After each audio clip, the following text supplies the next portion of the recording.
The story did not begin with a gunshot. It began with a raised hand.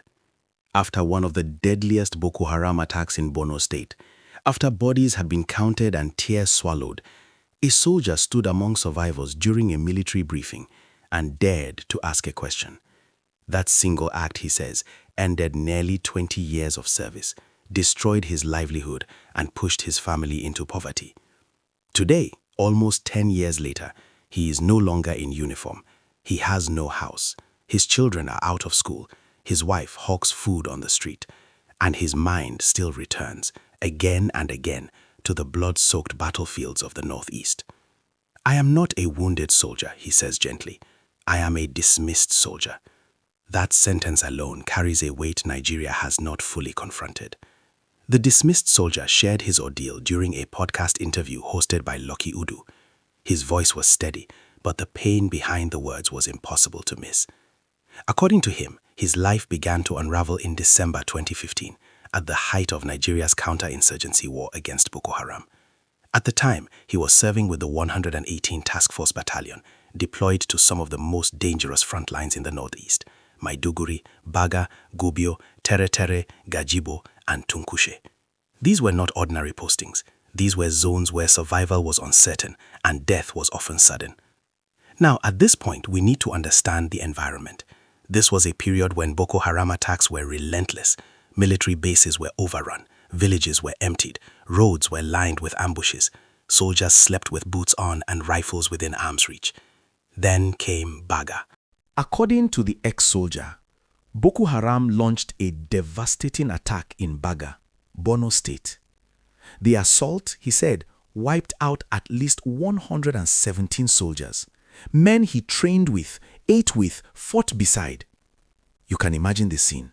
Burnt armored vehicles, smoke rising into the morning sky, the smell of gunpowder and blood. Survivors moving silently, some injured, some numb, all exhausted. There was nothing normal about that day. We lost our own, he implied. After the attack, the surviving troops were regrouped at their concentration area in Gubio. That was where the next chapter of his story unfolded, not on the battlefield, but in a briefing. At Gubio, the brigade commander arrived to address the troops. According to the former soldier, the atmosphere was tense but orderly. Soldiers stood in formation, still processing the loss of their colleagues. They expected words of reassurance, maybe explanation, maybe strategy. After speaking, the commander reportedly asked a simple question. Is there any question? At this point, let us pause and think. In any professional setting, military or civilian, when a superior invites questions, what does that signal? Dialogue? Clarification? Accountability? The ex-soldier raised his hand. He says others raised their hands too. Then everything changed. He asked me to come out. As I was coming out expecting to ask my question, I was disarmed immediately, the soldier recalled. No explanation, no warning. Just like that, his rifle was taken away, a symbolic and literal stripping of identity.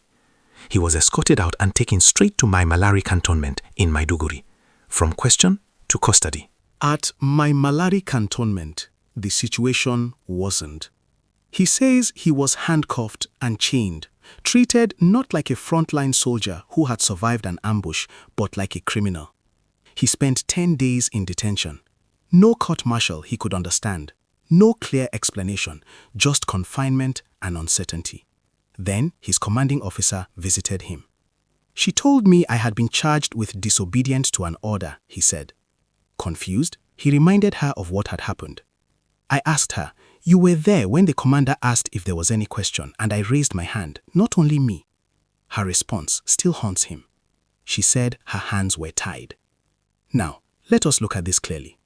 A soldier who survived Boko Haram attacks, who followed orders into deadly territory, who raised his hand when invited to speak, and yet he was singled out. Why him? Why that moment? Why that punishment? These questions remain unanswered. According to the ex-soldier, his case was not isolated. He alleged that following the operation, a mass dismissal was approved by a senior officer he identified as General Jamilu Saam. At that operation, that general that dismissed us, his name is General Jamilu Saam. He dismissed about 300 and something soldiers, he said. He claimed the dismissals affected troops from 118 Task Force Battalion and 157 Task Force Battalion, both heavily involved in operations around Maiduguri and Baga. If you need the names, he added, I can bring out their names. That statement alone raises serious questions. What happened to those other soldiers? Where are they today? How many families were affected? Why has this issue remained largely silent for nearly a decade?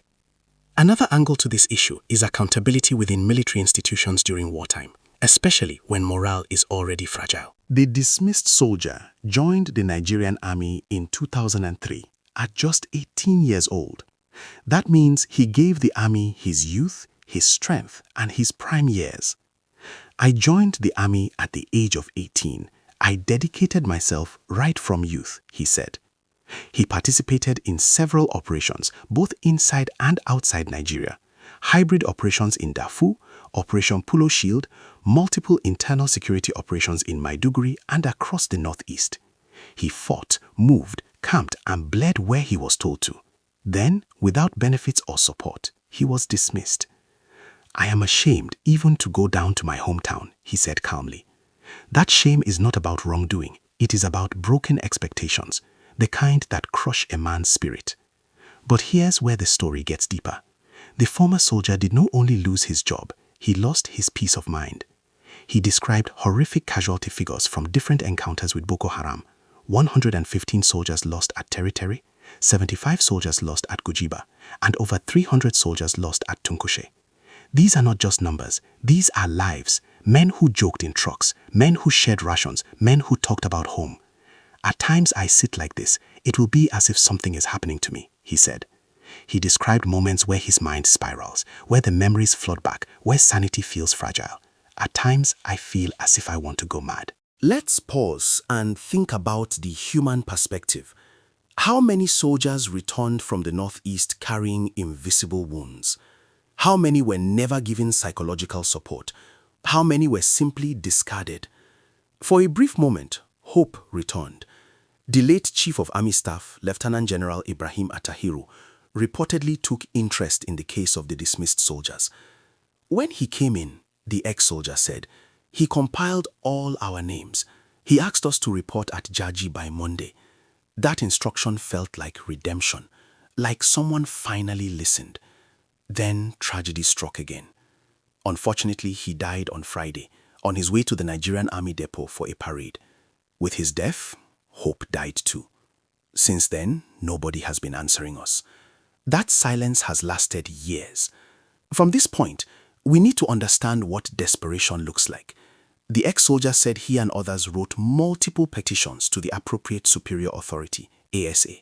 They followed procedures. They waited. They appealed. There are places you go to appeal. We appealed, but nobody answered, he said. No letters back, no acknowledgement, no closure. My case has been for 10 years now, since December 2015, he said. 10 years without salary, 10 years without benefits, 10 years without dignity. Today, his life is a daily struggle. They don't pay me anymore. I'm not collecting salary.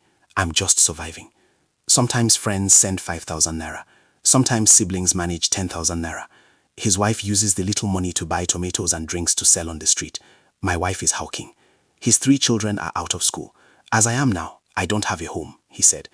He moves from place to place, doing what he can to survive. Now ask yourself honestly, is this how a nation treats those who fought its wars? Perhaps the most painful part of his story is this: he still loves the army. The army has been my passion, he said. I wanted to serve because I felt that is where one can affect the life of humanity. Despite betrayal, despite poverty, despite trauma, his sense of duty remains intact. When asked if he would return to the army, he did not hesitate. If the army cannot take me back, I'm ready for anything. Anything that has to do with security or even outside security, he said. He has since completed a degree in political science, something he could not do while serving. Security is my core competence. I can work effectively as a chief security officer in any company, he added. This story is not just about one man. It raises urgent national questions. What happens to soldiers who speak up during war? How many dismissals were truly justified? How many veterans are living in silence and shame? What systems exist to protect the mental health and welfare of troops? Public safety is not just about defeating insurgents. It is also about how a nation treats those it sends to fight. When soldiers feel disposable, morale suffers. When questions are punished, learning stops. When trauma is ignored, society pays later. As Nigerians listen to this story, reactions are mixed. Shock, anger, sadness, disbelief. Some ask for investigations, some demand reforms, and some simply feel broken by the injustice. Now, let us end by reflecting. A country that forgets its soldiers risks repeating its mistakes. A system that silences questions breeds future failures. A society that ignores trauma inherits instability. This is not about blame. It is about awareness. It is about cooperation between institutions and citizens. It is about ensuring that those who risk everything are not abandoned in silence. The former soldier's voice may be quiet, but his story is loud. And the question remains, who is listening now?